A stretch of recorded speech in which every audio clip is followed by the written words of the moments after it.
Javier Tebas dijo una frase maravillosa, que el regreso del fútbol es una señal de que viene una nueva normalidad. Y sí, el fútbol español al menos ya está listo para volver. El día miércoles, por ejemplo, el Atlético de Madrid hará algunas pruebas a sus jugadores. El 11 de mayo está presupuestado que el Barcelona y el Real Madrid regresen a entrenar.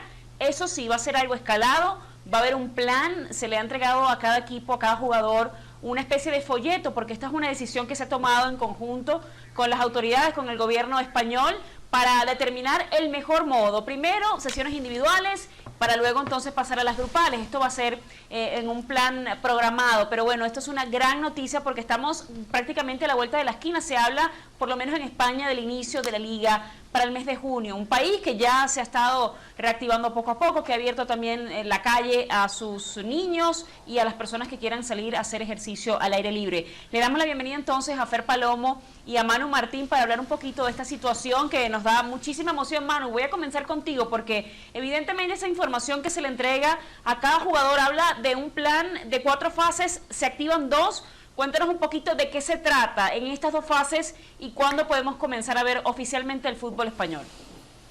¿Qué tal? ¿Cómo estáis? Un saludo para todos. Lo primero que hay que decir es que se ve luz al final del túnel, pero que a nadie se le escapa que estamos todavía en el túnel, que esa luz nos da mucho ánimo, pero en realidad todavía no ha pasado absolutamente nada. Son 4 fases. Del 0 al 3, estaríamos en fase 0 durante toda la semana que acaba de comenzar y eso ha hecho que en el día de hoy apenas hayan sucedido cosas. La Liga está poniendo una especie de inspectores en cada una de las instalaciones de los clubes profesionales para saber si cumplen con la normativa. Posteriormente, a lo largo de la semana, se van a empezar a hacer esos test a los jugadores, unos test muy completos para saber si están infectados o no del coronavirus, y a partir de los resultados que den esos test se empezará a entrenar la próxima semana de manera individual. Los jugadores deben ir vestidos de futbolistas desde sus casas, con sus zapatillas y prácticamente con sus balones, y van a entrenar solos en sus respectivas ciudades deportivas durante una semana, prácticamente 2, para después ir ampliando el número de participantes hasta 14 en la tercera fase, y en una cuarta fase ya entrenarían todos juntos. Como decía ayer Jorge Valdano, y lo decía bien, es curioso porque esta es una pretemporada de verdad, sin viajes, sin partidos muy lejanos como los que se juegan en verano los grandes equipos en Estados Unidos o en Asia, y van a tener todo ese tiempo para empezar a trabajar. Lo que hay que dejar claro es una cosa: son fases que se pueden retroceder. En caso de que hubiera positivos, veríamos qué decisiones se toman, pero por lo menos ya de momento sabemos que esta semana se hacen las pruebas y las que viene empiezan a entrenar. Le damos la bienvenida también en esta edición de SportsCenter a Fer Palomo para platicar sobre este tema. Sí, será un regreso, Fer, escalonado de los equipos. Primero, como bien decía Caro y Manu, con estos entrenamientos individuales. ¿Y cómo va a poder tomar, Fer, el jugador esta situación? Es decir, ellos van a regresar también a la actividad y lo van a tratar de hacer con una pretemporada muy diferente a lo que estaban acostumbrados, de manera escalonada. Primero van a tener que entrenar de manera individual y ya al final quizá habrá entrenamientos colectivos, pero ¿qué tanto le puede perjudicar que el jugador no pueda tener tantos entrenamientos en equipo, Fer? Un gusto saludarles.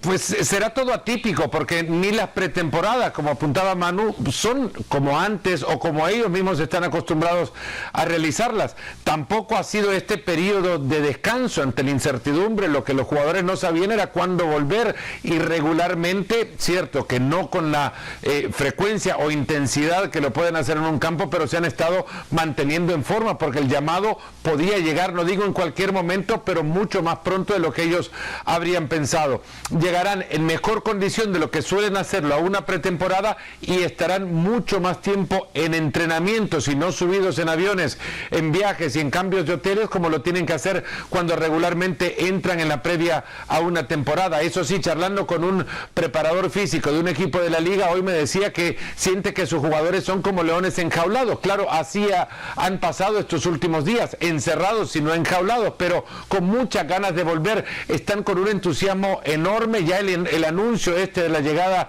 de los inspectores para este martes a los distintos centros de entrenamiento ya le genera un entusiasmo importante. Las pruebas médicas el próximo miércoles también son un evento que se va sumando a esto que parecía no tener una salida y ahora está dando pasos, pero los tiene que dar seguros y no correr antes de tiempo.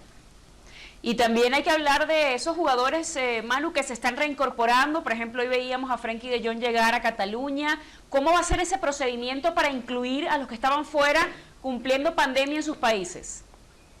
Sí, Frenkie de Jong que llegaba a Barcelona, pero fíjate, simplemente un caso, el del Real Madrid. Todos estaban en Madrid, excepto Jovic, y ya ha llegado también en vuelo privado. Los que salieron se tuvieron que hacer aquellas pruebas y entrar en cuarentena en sus respectivos países. Casi son los que más garantías tienen ahora mismo. Los problemas del cierre del espacio aéreo poco a poco también se va abriendo y van llegando. Pero hay una cosa que a veces se nos escapa en toda esta historia, y es que hay jugadores con miedo. Hay preparadores físicos, como decía Fernando, que están muy atentos a lo que sucede con sus jugadores, y también te cuentan que la parte anímica, la parte emocional podría influir y mucho en este inicio de pretemporada. Se habla de casi seguro que haya lesiones en la pretemporada o en los primeros partidos. Y un dato más, aparte de los médicos que insisten también en que no está del todo claro ese protocolo de vuelta, hay plantillas y hay jugadores que no están muy de acuerdo con lo que está sucediendo, desde las posibles concentraciones que tendrían que tener en las propias sedes donde entrenan. Dicen que ya han estado bastante recluidos en sus casas. Por ejemplo, el Getafe, su presidente ha dicho que de ninguna manera lo van a hacer, y lo dice el protocolo, con lo cual ya hay un conflicto. Pero voy a un paso más allá, y es que esta noche nuestro compañero Antón Meana ha adelantado que mañana la plantilla del Eibar, lo ha adelantado en la cadena SER, la plantilla del Eibar va a sacar un comunicado donde dice que no está de nada de acuerdo, con lo cual esa unión que haría falta para esta vuelta a la nueva normalidad, como la han querido llamar, porque es un eufemismo, no va a haber normalidad, va a ser muy distinta, ya empieza a resquebrajarse por algún lado, y por ahí podría venir algún tipo de problema, más allá, como decíamos anteriormente, de que surja algún contagiado. Lo que es un hecho es que van a tener que realizarse muchos cambios y también en la mentalidad de cada uno. Uno de los temas más importantes en el fútbol de España es la final de la Copa del Rey, Fer.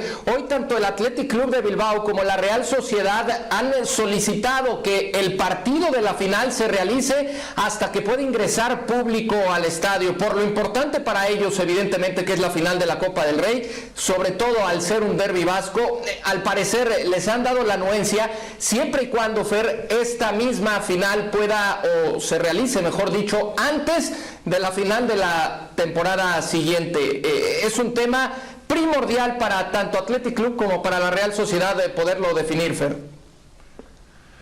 Sí, se había planteado como un símbolo del País Vasco y la oportunidad que iba a tener en la Cartuja, es cierto, en Sevilla, todo el fútbol vasco de mostrarse y mostrarse con su afición, en lo que todavía quieren seguir teniendo ambas instituciones. Desde los comunicados presentados, yo creo que ya hay un mensaje de solidaridad y de compañerismo que quizás en esta situación el fútbol ha mostrado cuando tantas veces se han quedado enfrentados en la cancha y hasta parecía distanciados Donostiarras con el conjunto del Athletic Club de Bilbao, y ahora han presentado un comunicado en conjunto en el que ambos solicitan lo que creo toda su afición quiere ver, una final con público y que permita ver a la Chapela mostrándose por todo lo alto en Sevilla o ahí a donde se vaya a jugar. La realidad es que en este tipo de mensajes es cuando uno cree que el fútbol ha ganado, aun y cuando en estos tiempos se vean muchísimos mensajes negativos y se viva mucho más del pesimismo. Desde esta posición o postura que han tomado los clubes, creo que se puede ver que sí se puede trabajar en conjunto cuando hay voluntad.